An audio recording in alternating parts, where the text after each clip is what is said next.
They got a lot of criticism for this being an all-male Hollywood issue, rightfully so. But you want to know who's behind this partially? This frickin' guy. Scott! Scott, I swear to God, I will never shut up about you. You a miserable man who hates men because you probably hate yourself. Like, did y'all see the New York Times interview this guy who is the new, not editor-in-chief, global editor-in-chief, or whatever. Like, he's in charge of all of Vanity Fair, not just the American version. And you know who he listens to? Scott. When I tell you there's a reason why I hate this man so much. He knows nothing about what he's talking about, but realized he can make a lot of money off of talking about the crisis of lonely men, not the crisis of violent men, not the crisis of women dying and getting murdered and raped and all that stuff. Oh, men are lonely. Good! They should fix themselves before they keep trying to date us. But I want, y'all, this is a sign of the time. They're all so concerned about men. And this guy listens to Scott Galloway, who's obsessed with talking about men, not because he cares about men, but because he makes a ton of money. This is a man who is a professor in marketing? Wow! Well, he really is good at that because he has sold himself to every single news outlet that he is the guy who knows the most about men and how to solve their problem, even though he never addresses the real problem, which is patriarchy. That's it! The entitlement. I don't get all his solutions. First of all, he is co-opting terms. Me and my mutuals and academics and people who know a lot about this stuff, he is taking our terms, using them out of context and giving the most shallow, ridiculous, toxic solutions that are actually red-pilling men. It is sending them to the alt-right. He is repeating incel talking points. And this guy listens to him. The new editor, or not editor-in-chief, whatever the hell you call it, of a magazine, like so many, that influences culture. It's not just Scott, though. It's all these men with microphones. How is it that even the Hollywood Reporter decided to do a round table with America's top podcaster? Like you've never heard? Great. Who did you choose? You chose a woman who stole her ideas from Cassie, Google Mel Robbins Cassie. You'll know what I'm talking about. An alt-right, like awful person. And Dax! These are the people you're talking to? These are all white people, right? And there's two women. I don't know the other one, but this one's super problematic. And Dax, the man who hates his wife, like so many men hate their wives. I can't decide who I dislike more, Dax or Scott. They're both so awful. You know, there's men who are worse than them, but what I hate is that a mostly female audience follows this guy who platforms abusers, just awful people, and tries to normalize hating your wife and exploiting her by using all her money to buy your dumb toys and feed your addiction and basically whatever. Oh my God, I've already done so many. Look at the celebrity playlist.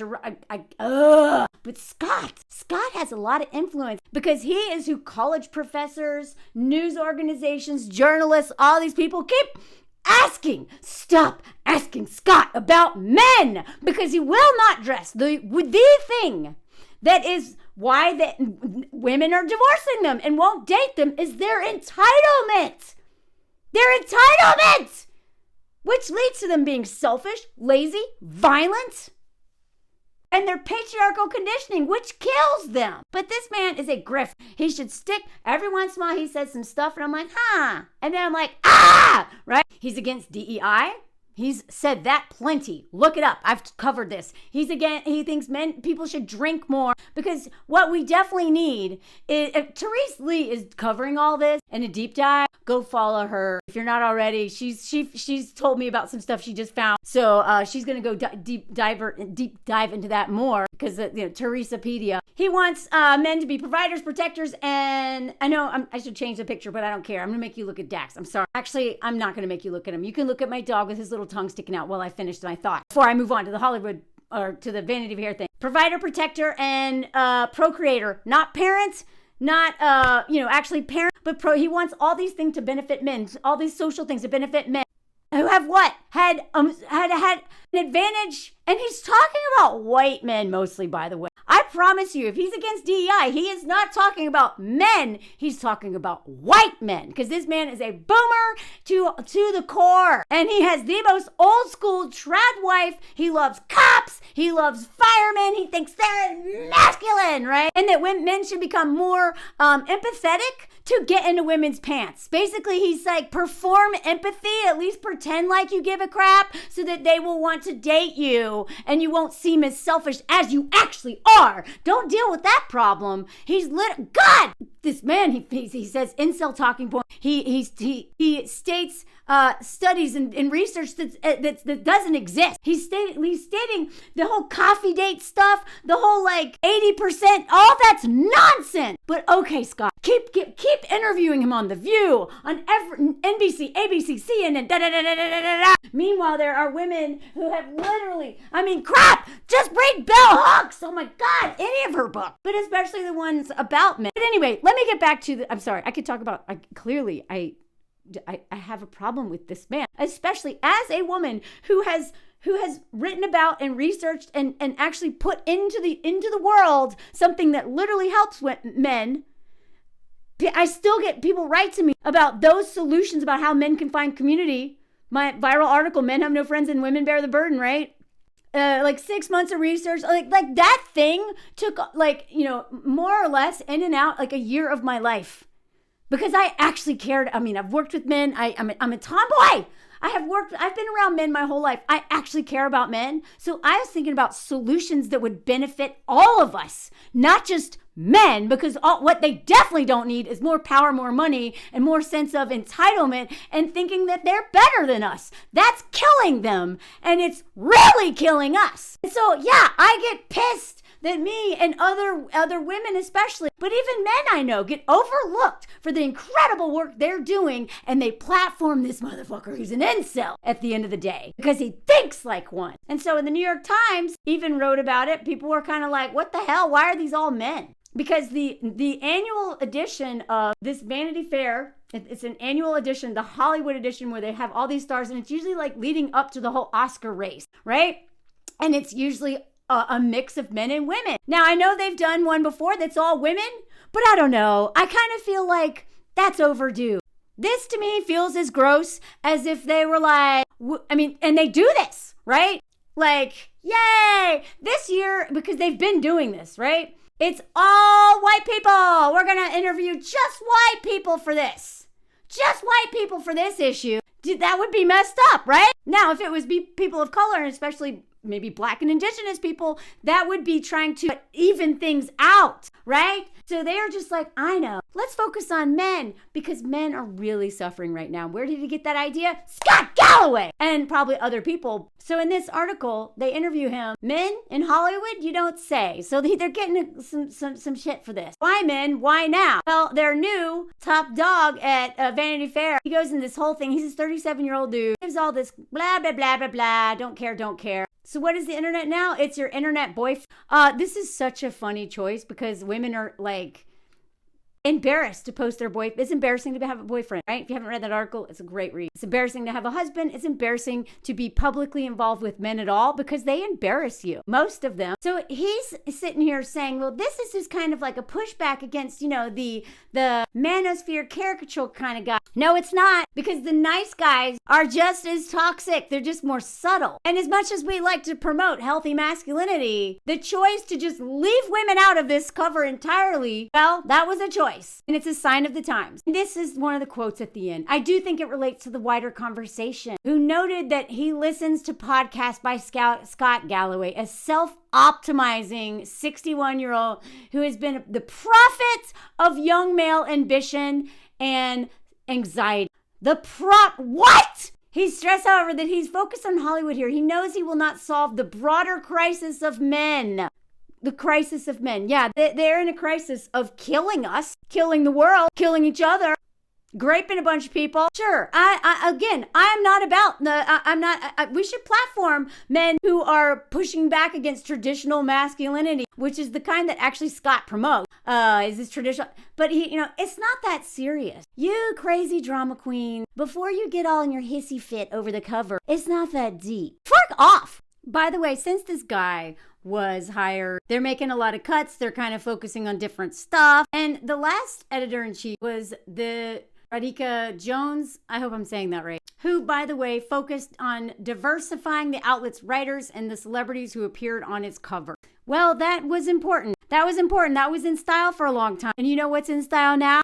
MAGA, beige, white people, masculinity, trad wife, all this crap. Now, will this guy actually change it dramatically so that it becomes red pillish or whatever, just doesn't care about women and diversity on any level whatsoever? I don't know. I mean, at least the cover was not all white dudes. I'll say that. I was like, oh, good, great. But the focus on it being men, well, just wanted to let you know where that came from. I mean, just having like some rich white young dude with not all that much experience being this guy whoever is leading a magazine. I've already talked about this is why when Teen Vogue, they got rid of, like, Teen Vogue was one of the only, like, most diverse voices in the pub industry. And that was because of the leadership. Harper's Bazaar, which I've written a lot for, that was also because of the leadership. Having Black women as the editor-in-chief completely set the tone and changed the storytelling, changed the focus. Whoever is in charge has so much influence as to what we are going to see. And Vanity Fair is huge, so much of the Hollywood stuff.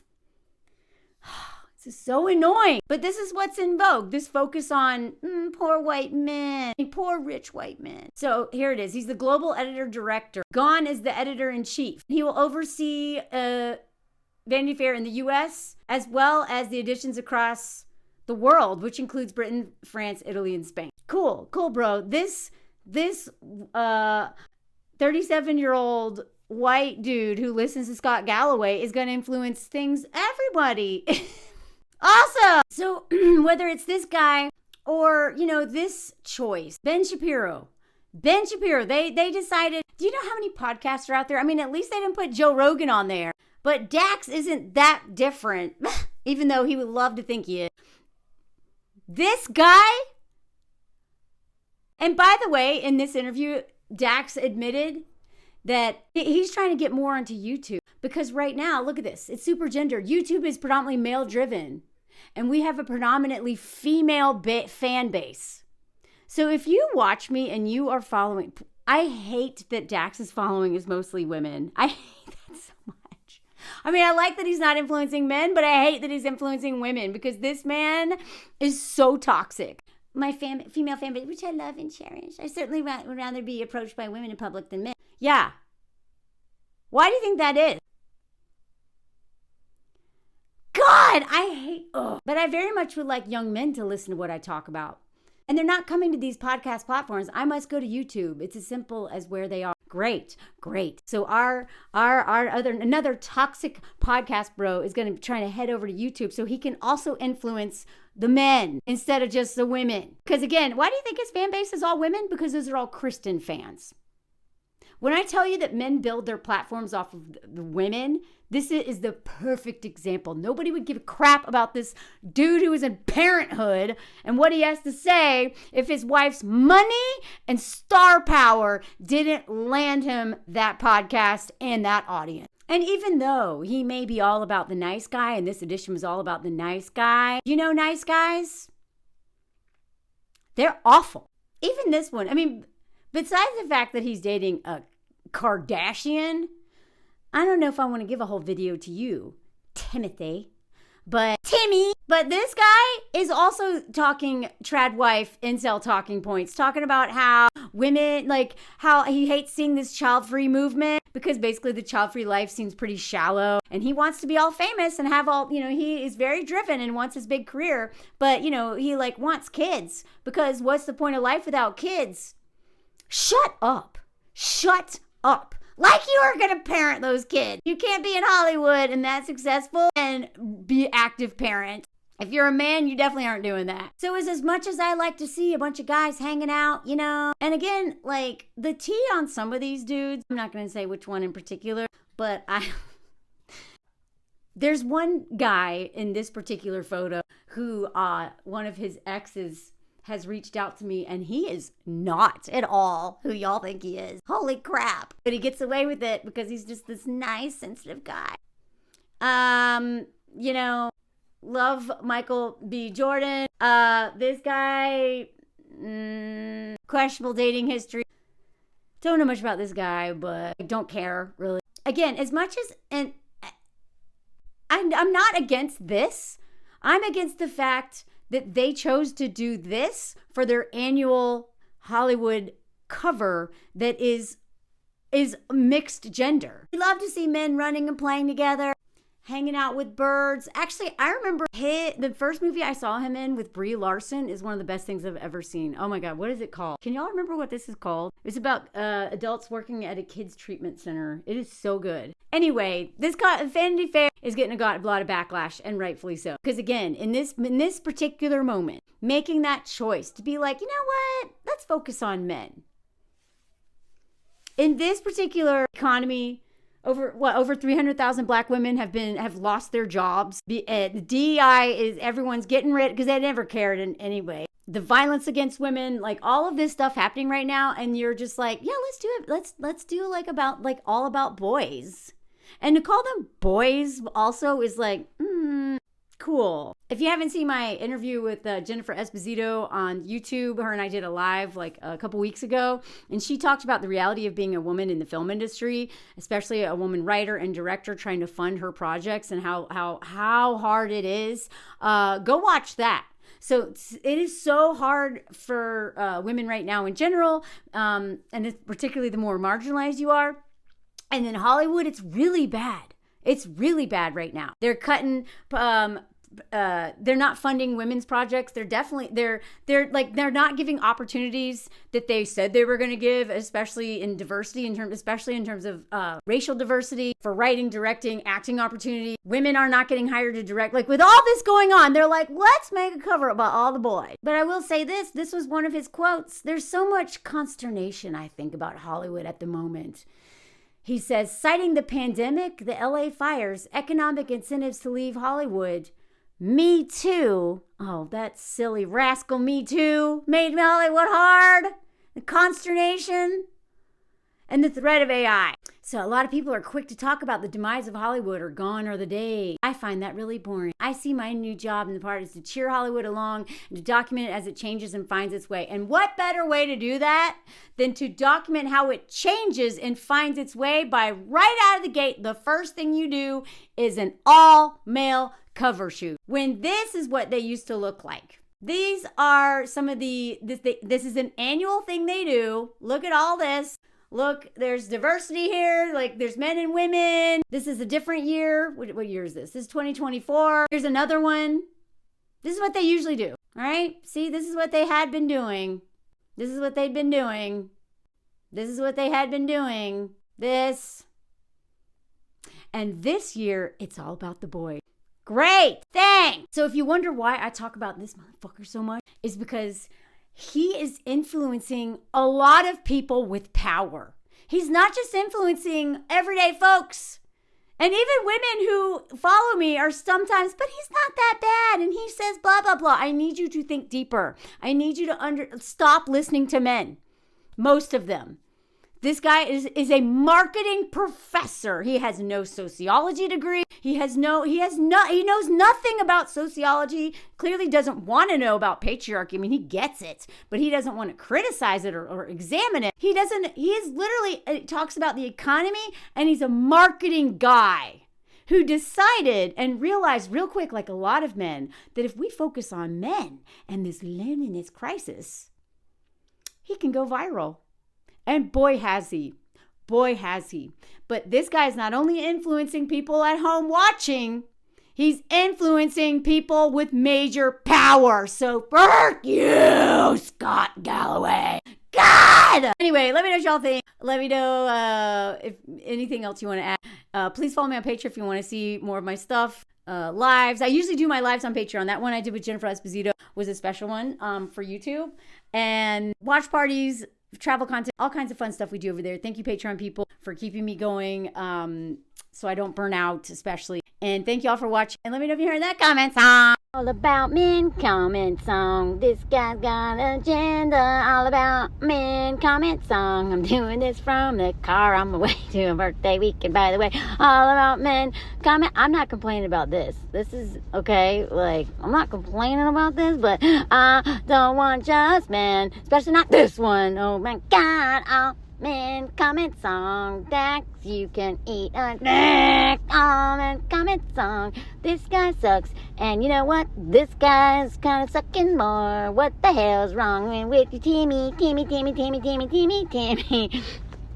It's a Kardashian and you, Gary. Gary, I'm coming for you. I got a video on you, Gary, coming. You cry, baby. Wah, wah, wah. Hobosexual, but Scott. I'm never gonna shut up about you. You suck balls. Scott. Okay, I'm gonna wait for my happy birthday weekend on 48. Bye.